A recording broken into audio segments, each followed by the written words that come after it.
নমস্কার বন্ধুরা, মিষ্টি গল্প চ্যানেলের আরেকটি ব্লগে আপনাদের সকলকে স্বাগত। আশা করি সকলে ভীষণ ভালো আছেন। আজকের ব্লগটি মেনলি আমাদের ৩ বন্ধুর ঘাটশিলা ভ্রমণ নিয়ে। ২৭শে জুলাই ভোর ৪:৩০ সময় আমরা হাওড়া যাওয়ার উদ্দেশ্যে রওনা দিই। এরপর ভোর ৬:৩৫-এই টিটলাগড় ইস্পাত এক্সপ্রেস ধরে ঘাটশিলার উদ্দেশ্যে রওনা দেওয়া। ট্রেন প্রায় ১.৫-২ ঘন্টা লেট ছিল। ট্রেনের অ্যাকচুয়াল টাইম ঘাটশিলা পৌঁছানোর ৯:৩০, কিন্তু আমরা পৌঁছই ১১টার বেশ খানিকটা পরে। এরপর আমরা পৌঁছে যাই হোটেল সিটি ইনে। আগে থেকেই আমরা বুক করে রেখেছিলাম। হোটেলে গিয়ে এরপর রেডি হয়ে আমরা ঘুরতে বেরিয়ে পড়ি। তবে এখানে কয়েকটা কথা প্রথমেই বলে রাখি, আমরা ঘুরতে গিয়েছিলাম ২৭শে জুলাই। তখন আমার ইউটিউবে কোনো চ্যানেল ছিল না বা ভবিষ্যতে কোনো চ্যানেল খুলবো এরকম কোনো পরিকল্পনাও ছিল না, তাই সেভাবে কোনো ভিডিও করা হয়নি। এই যে কটা ভিডিও ক্লিপ আছে সেগুলো আমার বন্ধু মেঘনা করেছিল স্মৃতি হিসাবে পরে দেখবো বলে, কিন্তু আলাদা করে ভিডিও ছাড়বো বা ভিডিও করবো এরকম ভেবে কোনো ভিডিও করা হয়নি। তাই যে সমস্ত জায়গার ভিডিও নেই সেই সমস্ত জায়গার ছবি ব্যবহার করছি। ভিডিওটা বানানোর মূল উদ্দেশ্য হচ্ছে আপনাদের সাথে শেয়ার করা যে আপনারা যদি 1 নাইট 2 ডেজের কোথাও ট্যুর প্ল্যান করেন তাহলে ঘাটশিলা কিন্তু একটা দারুণ চয়েস হতে পারে। ভীষণ সুন্দর একটা জায়গা। এবার আসি মূল কথায়। এই যে জায়গাটায় যাচ্ছি এই জায়গাটার নাম হচ্ছে ফুলডুংরি হিলটপ। খুব সুন্দর একটা জায়গা। এটা হলো ঘাটশিলার বিখ্যাত সূর্য মন্দির। এরপরে আমরা চলে আসি বুরুডি লেকে। দেখতেই পাচ্ছ কি অসাধারণ দৃশ্য। আমরা যখন এসেছিলাম তখনও বৃষ্টি শুরু হয়নি, কিছুক্ষণ ঘোরার পরেই আস্তে আস্তে বৃষ্টি শুরু হয়। দূর থেকে দেখতে পাচ্ছিলাম পাহাড়ের একধার থেকে বৃষ্টি হতে হতে আসছে।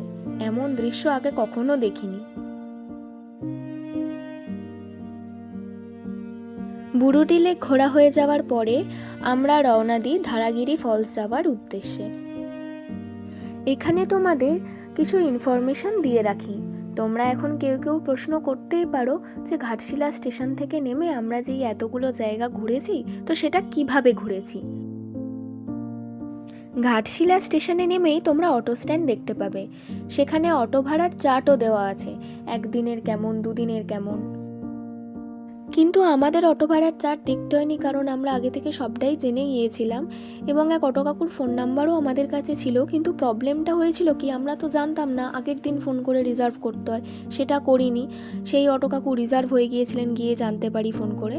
তো প্রবলেম তেমন হয়নি, ওখানে ইনস্ট্যান্ট আর এক অটো কাকুকে পেয়ে গিয়েছিলাম, ভীষণ ভালো ছিলেন। আমরা তো মোটামুটি দরদাম যেহেতু জানতাম, এক কথায় সেটাই বলি, তো উনিও রাজি হয়ে যান ঘোরাতে, তো ওনাকেই আমরা ঠিক করে নিই। আমি এখানে 2 অটো কাকুর ফোন নাম্বারই দিয়ে রাখবো, তোমরা কখনো গেলে ওনাদের সাথে যোগাযোগ করে নিও।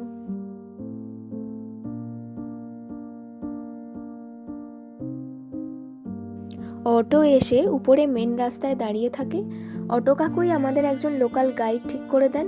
ওখানকার গ্রামীণ গরিব মানুষ কম পয়সার বিনিময়ে লোকাল গাইডের কাজ করেন। লোকাল গাইড ছাড়া কিন্তু ধারাগিরি ফলস যাওয়াটা কার্যত অসম্ভব। এরকমভাবে রাস্তা চেনাটা না সম্ভব না।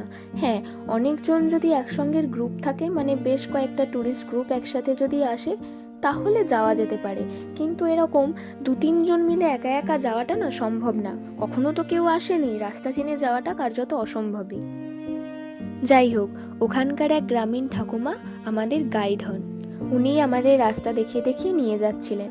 ঠাকুমার সাথে অনেক গল্প হচ্ছিল, ওখানকার বিষয়ে অনেক কথাও বলছিলেন। ওনারা অনেকে এখানে এরকম লোকাল গাইডের কাজ করে কিছু উপার্জন করেন। শুধু ঠাকুমা নয়, অনেক বাচ্চা বাচ্চা ছেলেমেয়েরাও এখানে লোকাল গাইডের কাজ করে।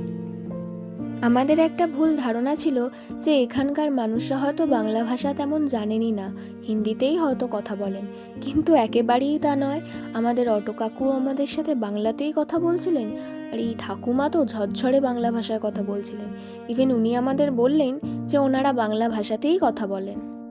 ও হ্যাঁ, তোমাদের আর একটা ইম্পর্টেন্ট ইনফরমেশান দিয়ে রাখি, সেটা হচ্ছে যারা লাঞ্চ করবে না তারা কিন্তু বুরুডি লেকে এসে ওখানে কিন্তু খাবার ধাবা আছে, ওখান থেকে তোমরা লাঞ্চ করতে পারো, আমাদের অটো কাকু বলেছিল। কিন্তু ব্যাপার হচ্ছে আমাদের বাড়ি থেকে এত এত টিফিন দিয়েছে, সেটা আমরা ট্রেনে বসে খেয়ে শেষ করতে পারিনি। সেই টিফিন এসে আমরা হোটেলে খাই, আর এতটাই পেট ভর্তি ছিল যে আমাদের আর লাঞ্চ করার দরকারই পড়েনি, তাই আমরা লাঞ্চ করিনি। এই জন্য এই জিনিসটা আগে বলতে ভুলে গিয়েছিলাম। গেছিলাম, এখন বলে দিলাম। এই যে দেখতে পাচ্ছ আমরা ধারাগিরি ফলসের কাছাকাছি একদম এসে গেছি। একেবারে দুর্গম রাস্তা পেরিয়ে এসেছি, সেটা দেখলেই বুঝতে পারছো ভিডিওটা। এরপরে আমরা চলে আসি সুবর্ণরেখা নদীর ধারে। তারপরে অটো কাকু আমাদের নিয়ে যায় ঘাটশিলার বিখ্যাত গৌরীকুঞ্জ, বিভূতিভূষণ বন্দ্যোপাধ্যায়ের বসতবাটিতে। ভীষণ সুন্দর একটা জায়গা, অনেক কিছু দর্শনীয় জিনিস আছে এখানে। তারপরে আমরা চলে আসি প্রথম দিনের শেষ গন্তব্য রামকৃষ্ণ মঠে ঘুরতে।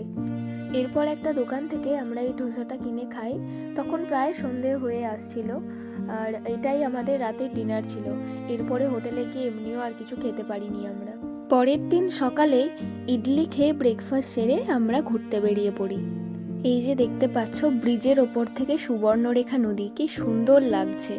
তারপর আমরা চলে আসি রাতমোহনা ফলস দেখতে। রাতমোহনা ফলস ঘোরা হয়ে যাওয়ার পর আমরা রওনা দিই সিদ্ধেশ্বর হিলটপের উদ্দেশ্যে। পাহাড়ের উঁচুতে মহাদেবের মন্দির, অনেকটা উঁচু খাড়াই পাহাড়, ট্রেকিং করে উঠতে হয়। ভীষণ মজা লাগছিল আমাদের, কষ্টও হচ্ছিল। এই যে দেখতে পাচ্ছ এটা পাহাড়ের উপর থেকে ভিডিওটা করা হয়েছে। এত সুন্দর ভিউটা ছিল, এরকম ভিউ দেখলে সত্যিই চোখ জুড়িয়ে যায়। অসাধারণ দৃশ্য ছিল। তারপরে আমরা যাই রঙ্কিনী মন্দিরে দেবীর দর্শন করতে। এরপরে আমরা আমাদের ঘাটশিলা ট্যুরে শেষ দ্রষ্টব্য স্থান গালুডি ব্যারেজ দর্শন করে স্টেশনের উদ্দেশ্যে রওনা দিই। এরপরে অটো কাকু আমাদের স্টেশনের কাছেই পথের পাঁচালী নামের এক রেস্টুরেন্টে নিয়ে গিয়েছিল। সেখানে আমরা ফ্রাইড রাইস আর চিকেন কষা নিয়েছিলাম, সাথে একটু কোক নিয়েছিলাম। টেস্ট ভীষণই ভালো ছিল। এরপর আমরা দুপুর 2:30 ঘাটশিলা হাওড়া মেমু এক্সপ্রেস ধরে হাওড়ার উদ্দেশ্যে রওনা দিই। আমাদের ঘুরতে যাওয়ার ভিডিওটা কেমন লাগলো কমেন্টে জানিও। ভালো লাগলে প্লিজ লাইক, শেয়ার আর সাবস্ক্রাইব করে দিও। আজকের ব্লগটা এতটুকুই, আবার দেখা হচ্ছে পরের ব্লগে। আজকের মতো টাটা।